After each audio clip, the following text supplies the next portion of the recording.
in the rifts, in places, please. AR candidates, if you're listening, we request you.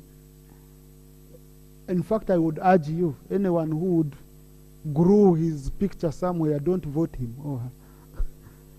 Maybe they can learn. It's looking dirty.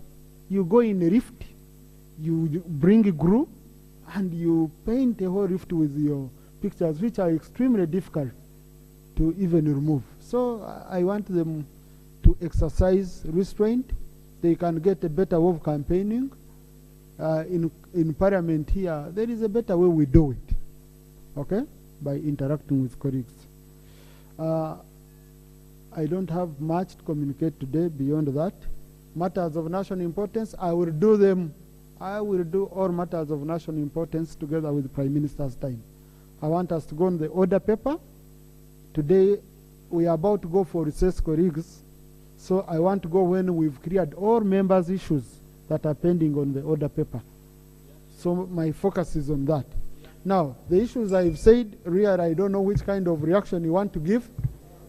I will allow only 2 people, Honorable and ready. Thank you, Right Honorable Speaker. Dr. Isamat Abraham is my name. Right Honorable Speaker, the issue of Ebola is a serious issue. We are aware that Ebola does not attack only human beings, but it also attacks animals. During the COVID time, not a lot of emphasis were put on animals, but they were basically put on humans. In this outbreak of Ebola, I'm very much aware that animals are equally susceptible to Ebola. But the health ministry is the one which is having a monopoly as far as overseeing the spread of disease is concerned. But it is the sister ministry, that is the Ministry of Agriculture, where there is a Minister of State for Animal Industry and Fisheries is present. Can we get some information also from Ministry of Animal Industry and Fisheries? Thank you. Because we could be harboring Ebola in animals as well. I thank you, Right Honorable Speaker. Thank you. Honorable Doctor, government does not work in silos. You know, they work together. So, but we can take your advice. Minister of Health, contact Minister of Agriculture. If there is any useful information they can add on Tuesday, when you're bringing your statement, you consider that. Thank you. Yes, Karangara. Thank you, Mr. Speaker. As regards to your communication about the training for the East Africa Games, Mr. Speaker, we who train use a lot of energy, and we need the energy. But we have been told we're not going to get breakfast after training. When you train for 2-3 hours, you need to eat, and to eat well at that. So I think this should be looked at, Mr. Speaker. Okay. So, Honorable, that's an administrative issue. I'm going to look into it. Thank you so much. Okay. Thank you.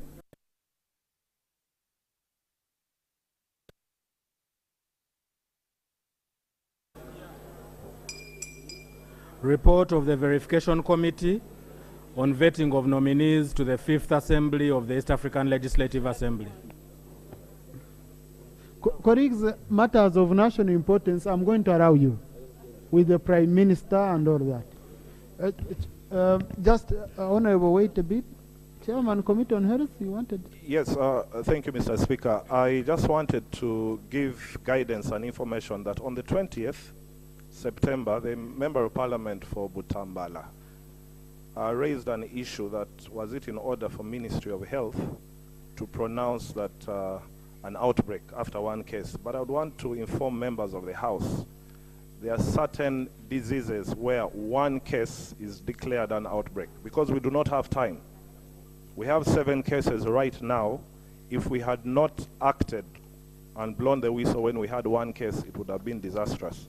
So diseases like measles, polio, hemorrhagic fevers like Ebola, One case is an outbreak. Thank you. Thank you, Chairman, for that good guidance to the House. So, Chair Committee, Verification Committee. Thank you, Right Honorable Speaker.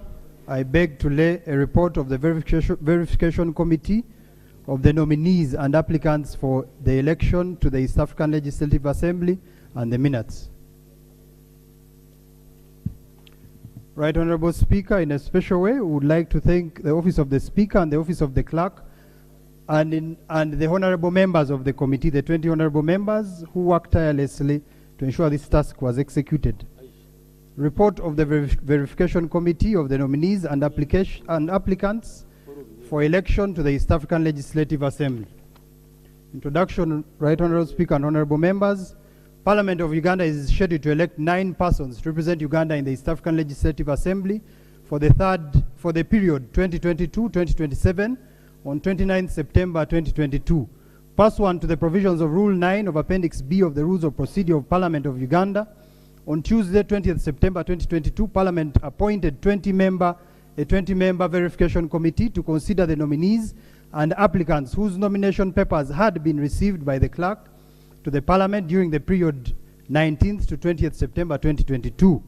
The mandate of the committee, the general mandate of the committee as stipulated in Appendix B, paragraph 11(1) of the Rules of Procedure, which states that the verification shall consider the nominees and all applicants independent of a political party or organization and ascertain whether they fulfill the requirements of Article 50 of the Treaty and Article 80 of the Constitution of the Republic of Uganda. The laws governing the election of Uganda's representatives to the East African Legislative Assembly. The election of members to the East African Legislative Assembly is guided by Article 50 of the Treaty for the Establishment of the East African Community, Rule 12 and Appendix B of the Rules of Procedure of Parliament. Article 50 is there on page 2 and 3. Article 52 of the treaty is to the effect that for a person to be qualified to be elected a member of the assembly, that person must, 1, be a citizen of that partner state, 2, be qualified to be elected a member of the National Assembly of that partner state under its constitution, 3, not be holding office as a minister in that partner state, 4, not be an officer in the service of the community, and must have proven experience or interest in consolidating and furthering the aims and objectives of the community. The qualifications under the Constitution of the Republic of Uganda are specified in Article 80. They are that the nominee, 1, is a citizen of Uganda, is a registered voter, has completed the minimum formal education of advanced level, its equivalent. D, is of sound mind. E, is not holding or acting in an office the functions which involve the responsibility for or in connection with the conduct of the election. F, is not a traditional cultural leader under Article 246(6). G, has not been adjudged or otherwise declared bankrupt under the law in force in Uganda and has not been discharged.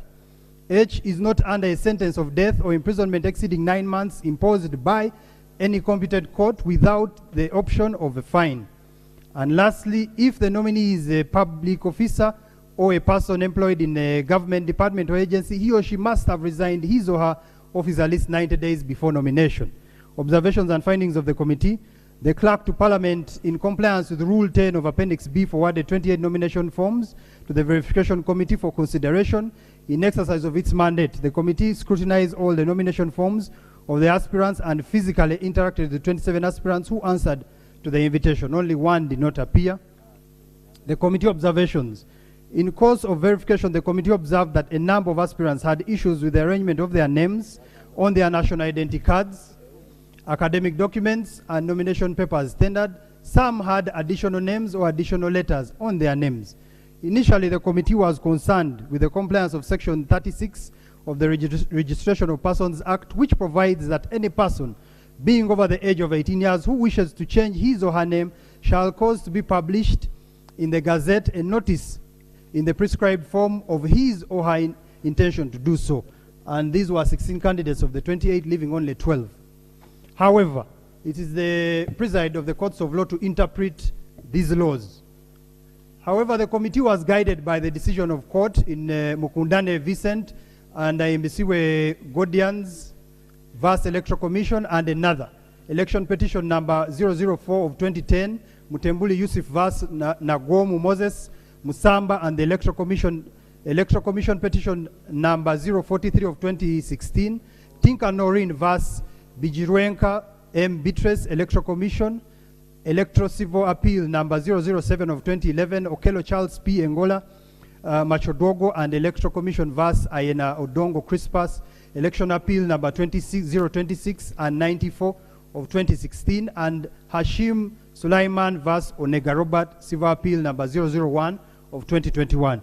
In all these decisions, the common holding is that writing of the same name in a different order cannot affect one's qualifications. More evidence must be adduced to the satisfaction of court that that person who sat and obtained certain qualifications was not the same person who was nominated for election. The court decisions are clear that a change of name, does not result in a person forfeiting the rights attached to their former name as long as there is no evidence of existence of a different person known by the same name. In the instant verification exercise, the committee received no such evidence. In fact, the Court of Appeal of Okello Charles' case already cited went ahead to find at page 36 that failure to include the initial P in the statutory declaration could not invalidate his academic qualifications. At page 46 of the same decision, it was found that section 414 of the Parliamentary Elections Act, which is specific to matters of elections, the Electoral Commission is only barred from accepting a statutory declaration where the purpose is to serve as evidence of possession of an academic qualification acquired. In this particular case, all persons that appeared before the committee had academic qualifications and none sought to use an affidavit or statutory declaration to validate academic documents. On the basis of the above legal authority, the committee found no misdeeds on the part of the aspirants who had issues with the appearances of their names on their credentials, more so because no evidence was adduced to the effect that the names belonged to other persons. Even then, following the judicial interpretation rendered in Okello Charles P. Engola Machodogo and Electoral Commission vs. Ayena Odongo Crispus, Election Appeal number 026 of 094 2016, the committee found all explanations rendered to be satisfactory. The committee findings, the committee established that all the aspirants had complied with the procedure submission of documents required contained in Rule 4 and 5 of Appendix B, which comprise the rules of procedure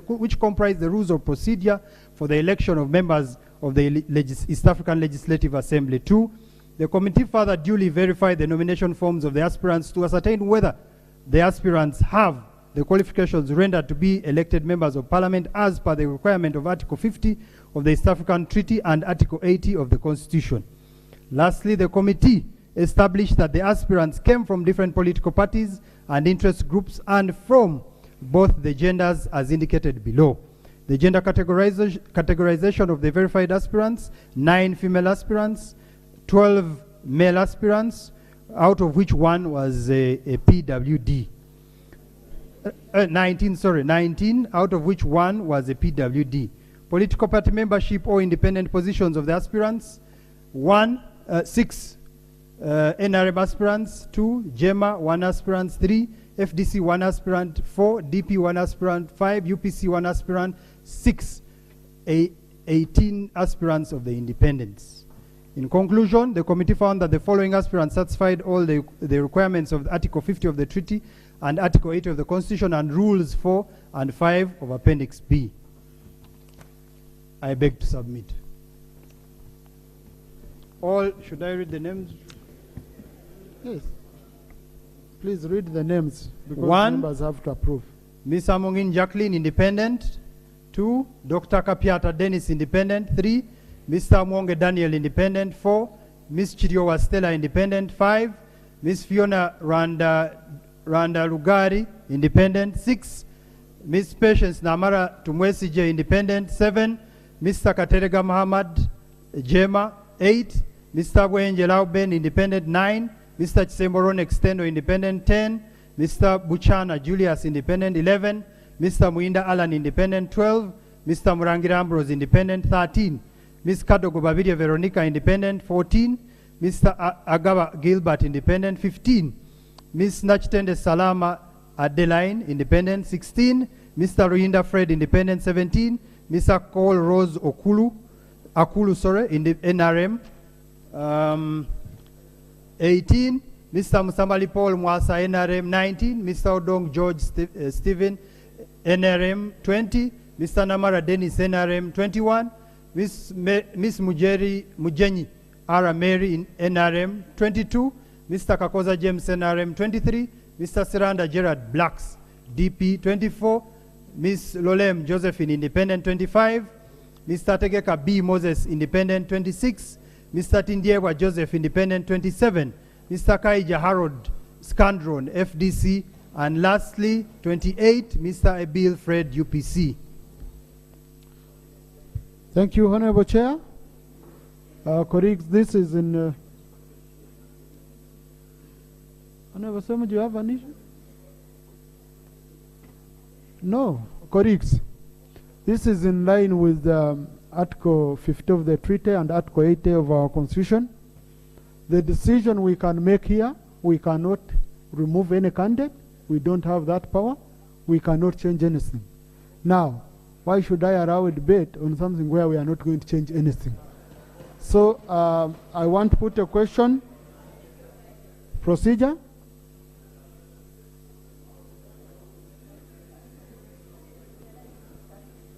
Thank you very much, Right Honorable Speaker. Right Honorable Speaker, my understanding is that every report to Parliament is subject to a debate, but since you have ruled, I will abandon that. But the procedural issue I am raising, one of the candidates submitted by the NRM, this Parliament did not approve him to be a minister on the ground of lack of academic qualification, one of the candidates of NRM. Now that the committee has verified him, yet there is an outstanding decision of Parliament that this person does not qualify even to be a minister, and the qualifications are the same. Can we have the name, Honorable? I don't want to say the name. No, now, how will I guide? But how will I guide? The reason I am making a reference to decisions of Parliament, Mr. Speaker, these decisions are decisions of Parliament. You can order that, and outside, because I don't want to decampaign a candidate, but I can give you the name in private of a person that Parliament said does not qualify to be a minister, yet he's on the list and verified. Okay, Honorable. Thank you, Honorable. The good thing, even if you've not given us a name, you have told us the party, and we know the party comes from. All the candidates of NRM party, which you've referred to, are current members of EARA voted by this Parliament. Now, the same Parliament voted that member.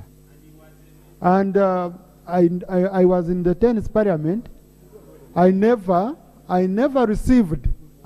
saw 10th Parliament, receiving that member's name for verification as a minister. I think it's the previous Parliament. Meaning, the 10th Parliament, okay? The 10th Parliament, the decision they took supersedes the one of the previous Parliament. And he passed through the verification committee in the 10th Parliament, headed by one of the senior lawyers and the president of this party, JEMA, Honorable Asman Wasari. So trying to question is like we are questioning Wasari's capacity to do a thorough job and present to this House. So, colleagues, with that, I therefore put a question that the nominees as presented by the committee be approved by this House as candidates for election, the 5th Assembly of the South African Legislative Assembly. Those in favor say aye, and to the contrary, no. The ayes have it. The ayes have it, but we got a very loud no from Honorable Semuju, which can be captured. Yes. Colleagues, with this, let me finish, Honorable. I've just announced the vote. So, colleagues, in line with Rule 11B of the election of ARA candidate, of ARA members, I do direct the clerk to publish the names of these candidates in the mass media and our notice board of parliament. They will be voted on, they will campaign and be voted on 29th, that is Thursday next week, of September 2022, in line with Rule 13 of the rules of electing members of ARA. So I urge all of you, there will be no field activity, no any other activity, because this is an activity we have once in 5 years.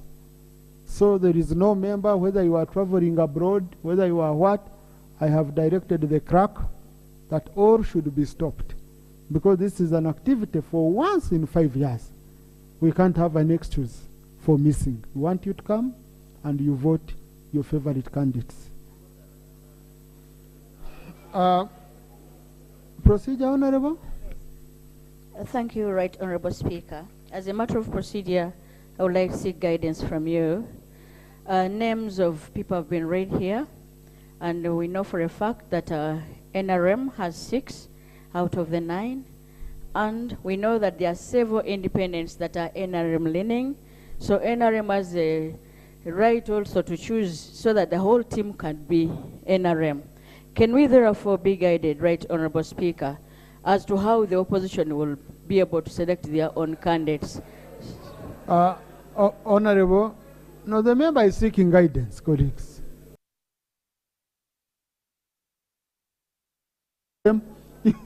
You're making life difficult for a member. Yes, Honorable, the successful candidates and all candidates will be voted on by this House. I think that's enough. Yes, they'll be voted on by this House. Parties which preferred to field candidates and those who decided not to, that's not our issue. As presiding officers, Honorable Obos, you wanted to add something? Right, Honorable Speaker. Thank you. Please.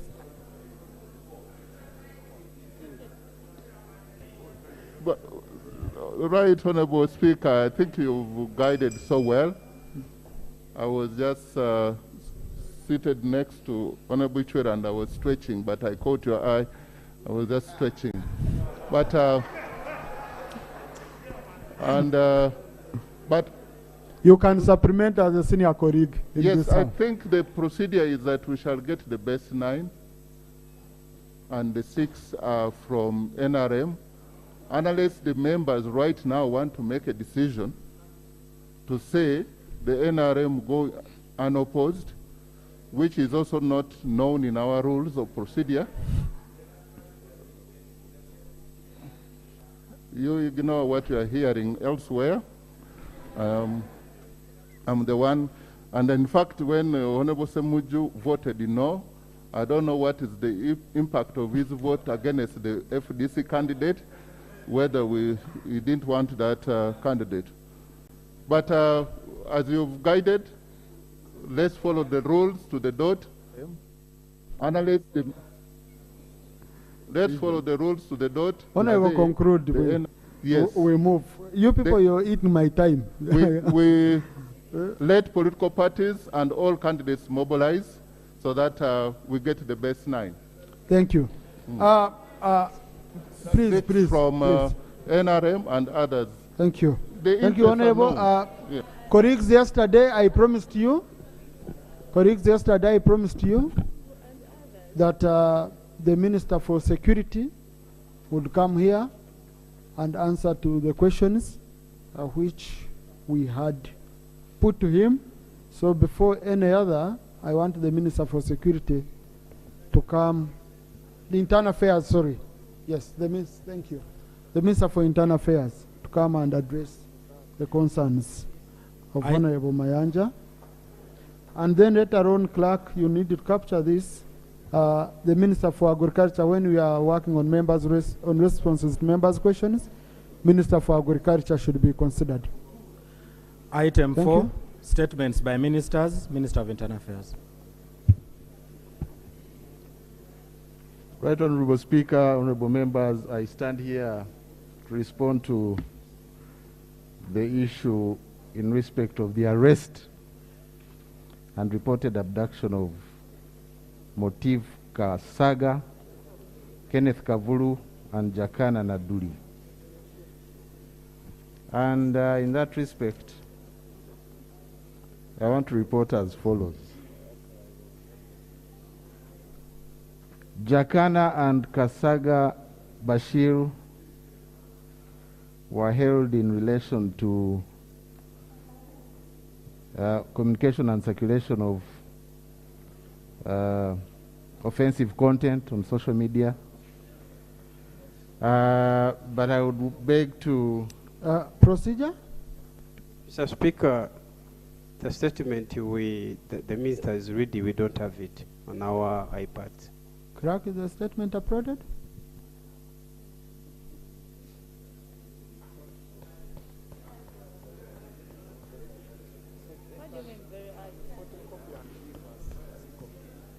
No, I've not yet ruled on this one. Okay. Honorable Semuju. Mr. Speaker, I raised this matter yesterday, but some of the colleagues shot it down. Matters of national importance, the responses are not ministerial statements that are covered under our rules that are supposed to be saturated. In fact, the minister is supposed to come here and instantly answer.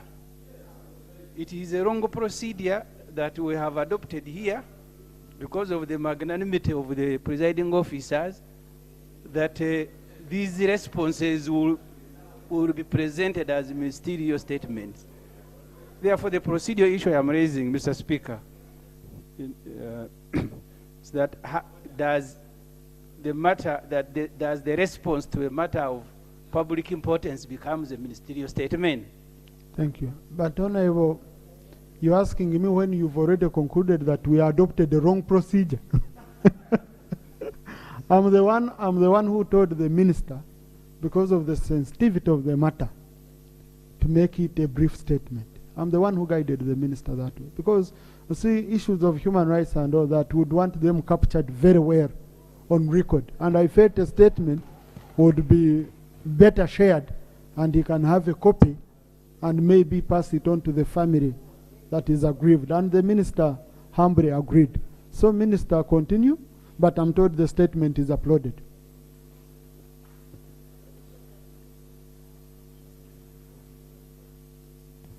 Thank you, Right Honorable Speaker, and by extension, the Honorable Semuju for coming to my rescue. But that said, two of the statements, the one in respect of Jakana and that one in respect of Kasaga, were uploaded. But also that one has been overtaken by events. Like I was saying, the first two, Jakana and Kasaga, were held in relation to circulation of offensive content on social media. Jakana was released yesterday on bail. Kasaga is still held in Luzira. And I would beg, because I'm constrained to go into the details, because these matters are sub judice. But the last one, Kavulu, was also released on bond, police bond yesterday. He had been held at Kansanga police station. But his case is related to that one of Sipapa, otherwise known also as Olim Charles, where he's an accomplice. So I beg to stop here, because these matters are before court. But I wanted to inform you in general about but now I'm confused. Honorable colleague, the minister was saying you have even rescued him, and the Honorable Basari from here said he will put you to order after. And you're proving Honorable Basari right. No, let the minister complete, colleagues. We are wasting a lot of time. Please. Honorable Minister, are you done? On those three, I'm done. Thank you. Thank you. Honorable Minister? Please. Honorable Minister, I also had one of ID of passports.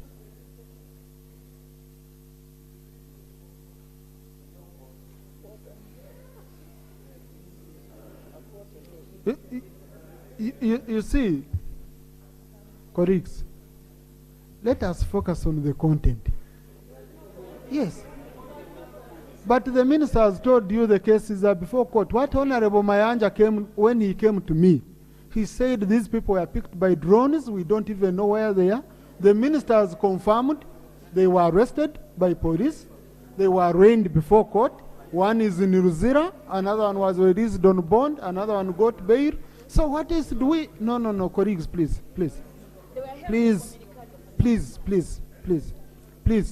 If anyone was mishandled, let it be torture, let it be what, that can be one of the grounds they can raise in court to be released. So I don't want to go into details of what court is doing. The minister has confirmed, indeed they arrested them. Okay? So the rest of the details, please. Honourable Minister, go on passports. Right Honourable Speaker. On the issue, yes. Honourable Assembly. Please, Honourable Minister, on passports. I'm the one who allows the procedure, Honourable Minister. It's not you. The second question is in respect to that one raised by the Honourable Segona on why government has asked Ugandans to pay for new e-passports when replacing the old ones. And my answer is as follows. The old ones are being phased out. We had set 4th April 2022 as deadline to transition to the new e-passport. Passport acquisition is not free. We actually get NTR from passports, and the charges are known and on our portal. For normal passports, you pay 250. For express passports, you pay 400. For diplomatic passports, 500. Official passports, 400. And that information is on our portal. On delays to acquire passports, it's true. There are some delays sometimes. Honorable, here we don't deal with small issues.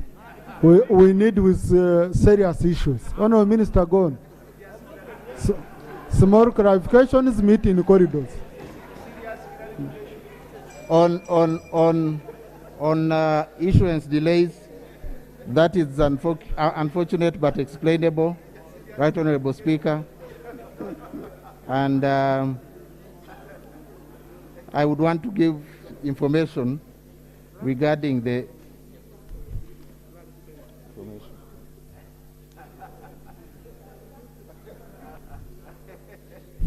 Thank you, General. And it's unusual for me to seek clarification from generals because they are always very clear. Honourable Minister, I want to seek clarification. When we were in Parliament last week, the Honourable Medad Segona raised a very pertinent issue about the payment of people, of Ugandans, whose passports are running. For example, your passport is running until 2020, and they are issuing you a new passport and they are changing the type. For example, up to 2026, up to 2030, there are passports that are running. What is the, why is it that you are required to pay a fresh fee when you're already having a running passport? Why doesn't government issue a new passport on the same fee? Because you have a valid passport, government is just changing the type of a passport to digital. That's the clarification that I wanted to seek. Honourable Minister. About the fees, the price.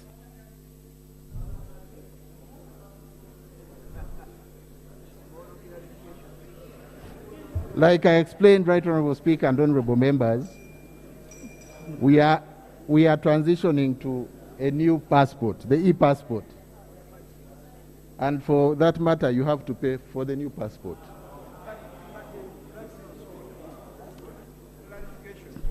Thank you, Honourable Minister. Next item. Item 4.2. Statement by Minister on government strategies on measures to mitigate closure of business ventures. Chairperson Committee on Internal Affairs, please go look into these issues of passports in detail and you report to this House in 1 week. Procedure, Honorable Semju.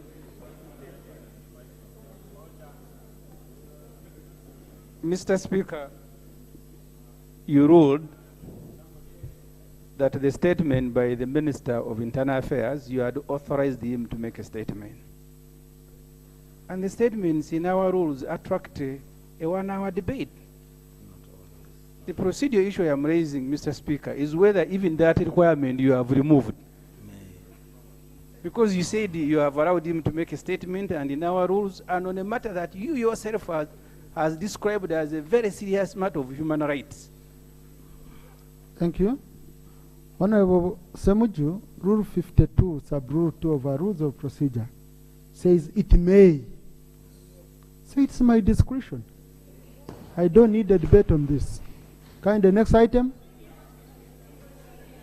Honorable Minister of Trade. Honorable Aisha, procedure. Thank you, Procedure, Right Honorable Honorable. Aisha. Thank you, Right Honorable Speaker. Right Honorable Speaker, is it procedure right that the ministers will set their own issues? The issue that was brought to Parliament by Honorable Alan was the manner of arrest. The person was arrested by people not in uniforms, in a car without government number plates, and taken to an unknown place and held incommunicado for days. That was the issue that was brought before Parliament, and what he has communicated about is extremely different. The people having been produced to public after a couple of days, that's another matter. The issue is that they were held incommunicado from their families for a couple of days. That was the issue that was brought before Parliament. Thank you. Are we procedurally moving right for the minister to set his own questions? Yes, Honorable, I want to assure you we are procedurally moving well because those are the issues before court. And those are the issues I don't want. Because when you are arrested, manner of arrest is one of the issues before court. How did you arrest me? How did you treat me? So, and if you're not satisfied with my ruling on that, you can come and sit here and rule otherwise. Yeah, because I see that's what you're trying to do. Please, Honorable Minister of Trade. Colleagues, no more procedure on this issue, please. Honorable Minister of Trade. Honorable Minister, switch on. Thank you, Right Honorable Speaker. Right Honorable Speaker, honorable members of Parliament, as you may recall, during the budget speech,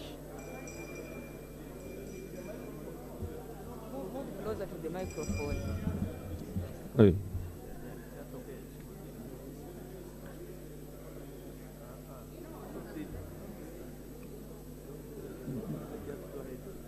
Right Honorable Speaker and honorable colleagues, as you may recall, during the budget speech of 2022/23, government outlined the several business support. Honorable colleagues, please, this level of indiscipline cannot be tolerated in this house. A colleague cannot be on the floor, okay, and you start torturing him. No, colleagues, please. Please. Let us not try to be cleverer than others. We are all equal here. Honorable Minister, you're protected. If you don't want to listen to him, just go out. On behalf of the executive, I want to commend the House for this support. Let me now highlight the measures that government has put in place to help businesses withstand turbulent and economic times being experienced globally, with a view of helping our enterprise to remain afloat. Order, Honorable Flavia. Thank you very much, Honorable Speaker. Really, I do not want to disrupt the minister, but we just want to know who he is, because he has come up to talk. We don't know who he is. We don't know which questions he's answering. We don't know which department he's representing. Is it in order for someone to address us when we don't know who he is? Thank you. Thank you very much. Thank you. Honorable, when you say that you don't know which question is answering, it means you are confused because we have an order paper and a cracker code the question. Number two, if you're interested in a member, the canteen is up. You can meet in the canteen, you finish your business. Because I don't know why. Muzai has already retired. Don't get interested in him.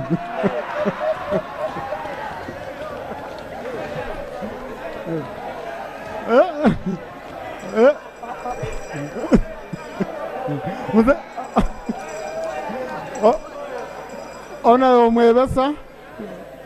Right, Honorable Speaker and honorable colleagues, as you may recall, during the budget speech for 2022-23, government outlined several business support measures put in place. With the approval of Parliament, on behalf of the Executive, I want to commend the House for this support. Let me now highlight the measures that the government has put in place to help the businesses withstand the turbulent economic times being experienced globally, with a view of helping our enterprise to remain afloat. 1. Credit relief and funding to SMEs. To support recovery for the economy, government has provided credit relief to borrowers, as well as funding to micro, small, and medium enterprises and corporate large businesses. The following progress has been registered. Bank of Uganda extended credit relief to enable borrowers unable to service their loans during the pandemic to restructure them. Loans totaling to Uganda shilling is 7.2 trillion, representing 40% of the total loans were restructured over the period. B, the Microfinance Support Center was funded to support micro businesses through the Emyoga Fund. That was... Point of order. Mr. Speaker, you earlier made an exception, and you said you are the one who allowed the Minister for Internal Affairs to make a brief statement. Now there is another minister, who I have seen today, by the way. I've never seen him. He's also reading a statement. And we will be pleading with you to allow us to debate, yet he's making a response. Is the minister that I have seen today in order to confuse our rules and begin presenting a ministerial statement, reading with his eyes fixed in the document he's reading? Is he in order to present a ministerial statement instead of making a response?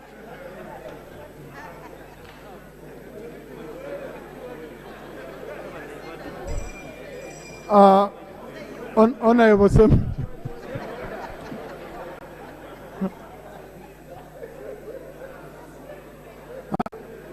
I think, honorable colleagues, you have missed Honorable Mwebesa for some time. But if you look on our order paper, item number 4.1, it's a statement on our order paper. And he has 10 minutes of making his statement. So the minister is in order. So, minister, ensure the eyes are fixed on the statement. Thank you, Honorable so Speaker. That we don't miss. Thank you, Honorable Speaker.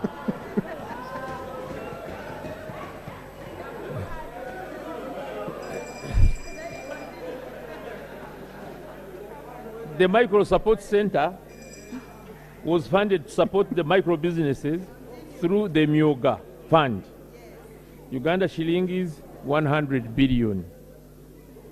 And support the circles 27 billion shillings. Consequently, 6,600 circles and 205,000 saving groups have been established across the country. These are operating a total 4.1 billion accounts as a result of savings worth 63 billion as at the end of April 2022, among the lowest earners of this country, have been realized.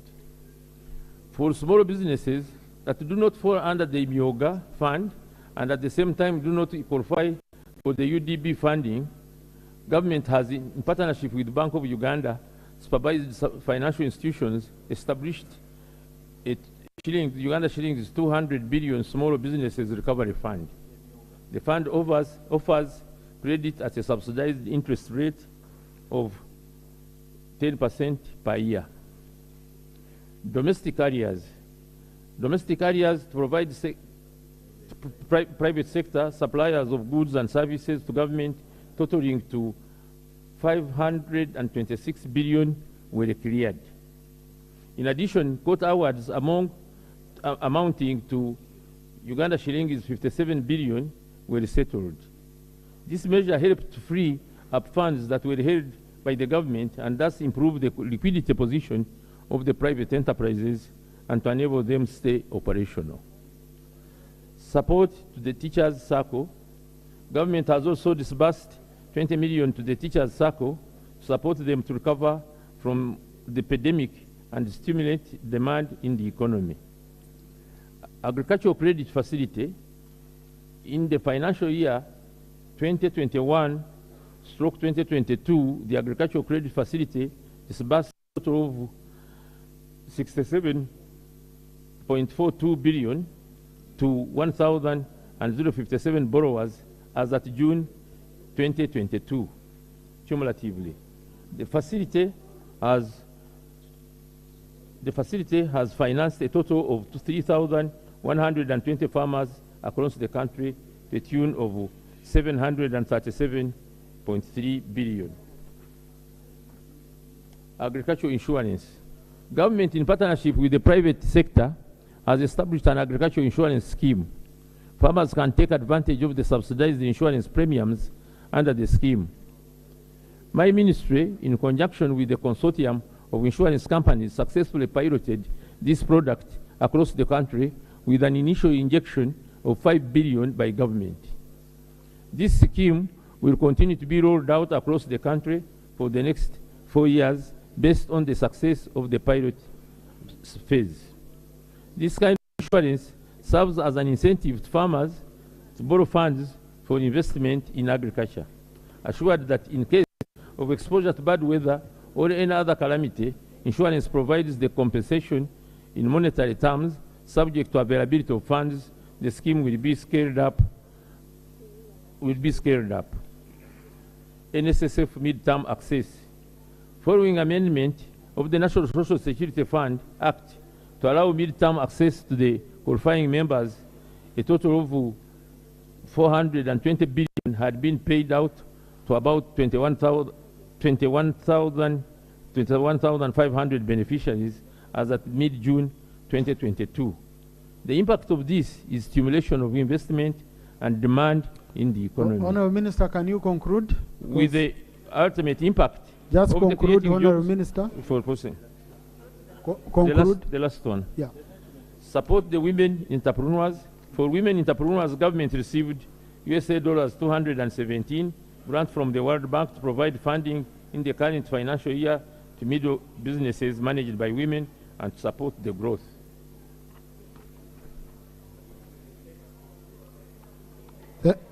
Thank you, Honourable Minister. Honourable Kanyike, do you have colleagues on these questions? You are limited by Rule 44 sub Rule 2. We can only have a supplementary question. Only the person who raised it can raise a supplementary question. Thank you, Right Honourable Speaker. Thank you, Right Honourable Speaker. I'll thank the Minister, though he has struggled to make a statement before this August House. But I'll appreciate him for the job well done. Though he has struggled, it has to go on the record. But Right Honourable Speaker, I raised this question when I was basing my argument on the report by Tweweza a non-government organization, and URA, a government entity, which came out with a report of 55% of businesses which have been there 5 years, and they have collapsed. 55% of the businesses formed in the last 5 years. With all this report, I've read it through, but with the report which was given by a non-government organization, Honorable, these are the... Honorable, can I guide you? Just Yes, Honorable? yes. Can I guide you, Honorable? You see, please, colleagues, respect each other. Whether one is struggling or not, all of us will struggle. Yeah. So there's nothing special about struggling. No one is smarter to say you will never struggle. Okay? Yeah. So, Honorable colleague, I just wanted to guide you. The rules only allow you an opportunity for a supplementary question, not a commentary. Okay? Not a commentary. So what is your supplementary question, if any? Much obliged, Right Honorable Speaker. My supplementary question, Right Honorable Speaker, with your guidance, I'm thinking that with your guidance, this August House needs a comprehensive report. And with your guidance, this matter should be given to a parliamentary committee on trade and industry. Thank you. To come out with a comprehensive report before this August House. Thank you, Right Honorable Speaker. Thank you. Honorable Minister, the colleague has no supplementary question. He only had a comment. Procedure, Honorable Mwijite. Shadow Minister. Thank you very much, Right Honorable Speaker. Right Honorable Speaker, I have listened to the Minister, who is a senior citizen, very carefully. I want to thank him. But I have realized that 90% of the strategies given by the Minister are mere handouts. And I have a challenge with handouts. But in that regard, procedure. Right Honorable Speaker, in that regard, procedure? In that regard, Right Honorable Speaker, I would request that you offer me an opportunity in the near future, or maybe this week, next week if possible, I come up with an alternative to this of the strategies. Thank you very much. Yes, Honorable colleague, it's your right. It's your right under the rules. So please, once you have it ready, you can bring a statement. And I think he would be grateful. Yes, Honorable Samba, on procedure. Right Honorable Speaker, when I look at the order paper number 4, it is a statement by ministers, what the previous minister has presented. Right Honorable Speaker, a while ago, Honorable Semuju thought the minister was responding to a member's question.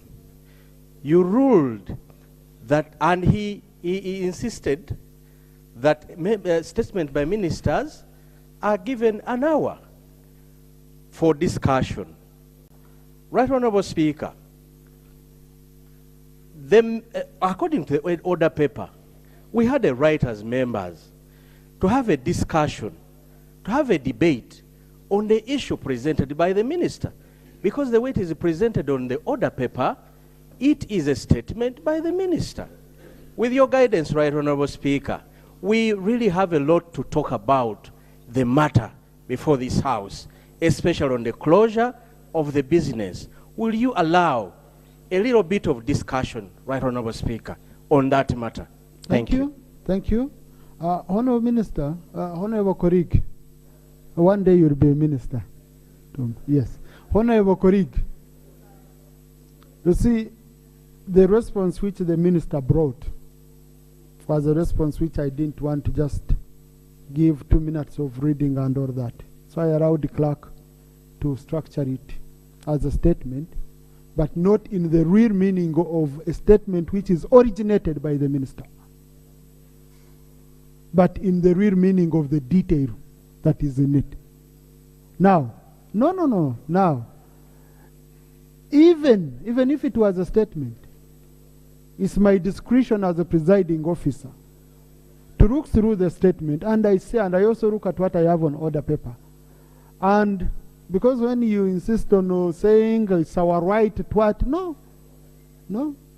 Rule 52, sub rule 2, it gives me powers to look at it, and I determine whether we should have debate on it or not. And since it was a response, I'm still tied by Rule 44, sub Rule 2 of our Rules of Procedure, where I can only get a response. Okay? But this does not stop the committee that is responsible to take up this statement and go and look at it and generate work. You get it, Honorable? So basically that's why I'm constrained. Otherwise, if each response I'm going to be giving it a debate of 1 hour, then we will never do business in this house. Next. Item 4.2, supply of seedlings. Is the minister first jump on that one? I consult with Honorable Msasizi because I was talking to his senior. So you can call 3. Item 4.3. Ah, no, even that one. Go on 6 for now. Item 6, responses to urgent questions. The Minister of Agriculture, Animal Industry and Fisheries.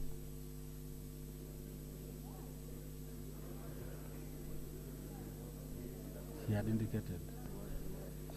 Minister for Agriculture? They had indicated. Thank you, Right Honourable Speaker. Right Honourable Speaker, the version of the order paper I have shows that the statement is by Minister of Finance. Crack, are you reading from the same? Because on 6, I'm having Minister of Lands.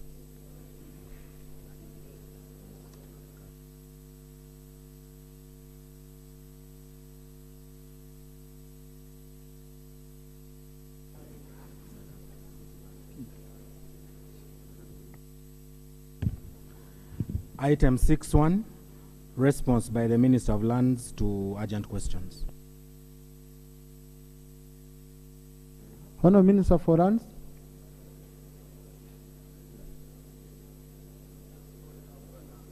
Honourable Minister for Lands.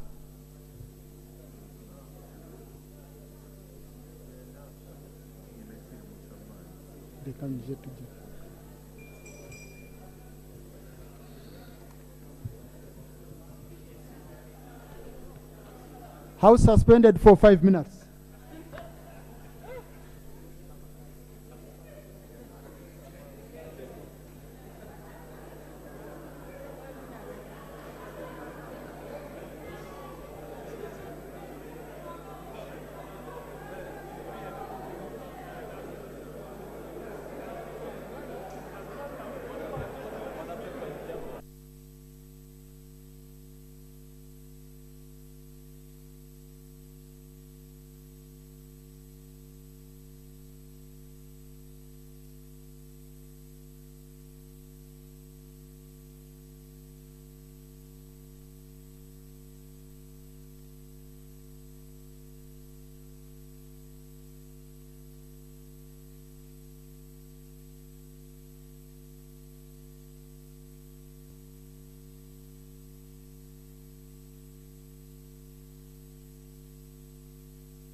make calls, update your WhatsApp status, watch YouTube, and Google anything under the sun with 2 GB worth of data every month for 7 months.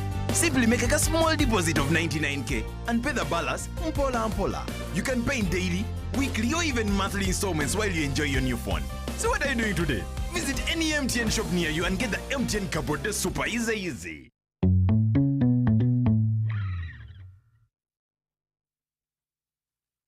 I love you, Lord, for your mercy never fails me. All my days I've been held in your hand. From the moment that I wake